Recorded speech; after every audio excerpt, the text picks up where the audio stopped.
ក្មេងៗនៅសហបារីពិតជាសំណាងខ្លាំងមែនទែនគិតចាប់តាំងពីថ្ងៃពួកគេចាប់កំណើតរហូតដល់អាយុ17ឆ្នាំគឺទទួលបានថវិកាសរុបនឹងរហូតទៅដល់$62,000សង្ហបុរីឯណោះប្រហែលជា$50,000អាមេរិកនៅក្នុងម្នាក់ថ្មីនេះផងដែរសង្ហបុរីបានធ្វើការប្រកាសលុបចោលនៅក្នុងកម្មវិធីកញ្ចប់ចាស់មួយដែលមានឈ្មោះថា Baby Bonus ហ្នឹងដោយជំនួសមកវិញនៅកញ្ចប់ជំនួយថ្មីដែលមានឈ្មោះថា SG Child Support Package ដែលកម្មវិធីនេះផងដែរនឹងផ្ដល់ថវិការហូតដល់$62,000សង្ហបុរីហ្នឹងដល់ឲ្យក្មេងៗដែលមានសញ្ជាតិសង្ហបុរីមិនថាពួកគេជា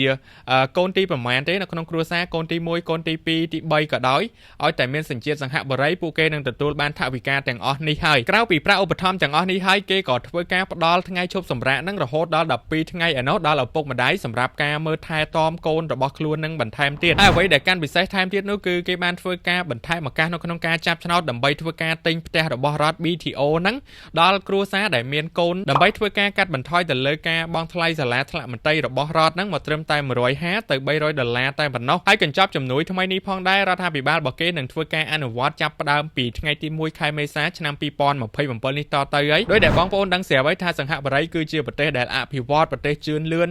រដ្ឋរបស់គេគឺមានថវិកាគ្រប់គ្រាន់នៅក្នុងការជួយទៅដល់ប្រជាពលរដ្ឋរបស់គេអញ្ចឹង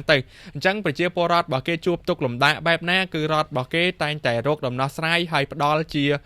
ដំណោះស្រាយឲ្យជានិច្ចតែម្ដងនៅក្នុងការផ្ដល់ក្នុងការជួយនៅក្នុងការជ្រោមជ្រែងប្រជាពលរដ្ឋរបស់គេធ្វើយ៉ាងណាជួយសម្រាលបន្ទុកដើម្បីឲ្យពួកគេនឹងរស់នៅស្រួលហូបចុកស្រួលធ្វើការងារស្រួលជាពិសេសនោះគឺប្រទេសរបស់គេកាន់តែអភិវឌ្ឍជឿនលឿនតទៅមុខទៀតសម្បូរទៅដោយធនធានមនុស្សតែម្ដងតើបងប្អូនគិតបែបណាដែរកុំភ្លេចបញ្ចេញមតិនៅខាងក្រោមវីដេអូនេះផងជួបជាមួយនឹងខ្ញុំលីហួរនៅវីដេអូបន្តទៀត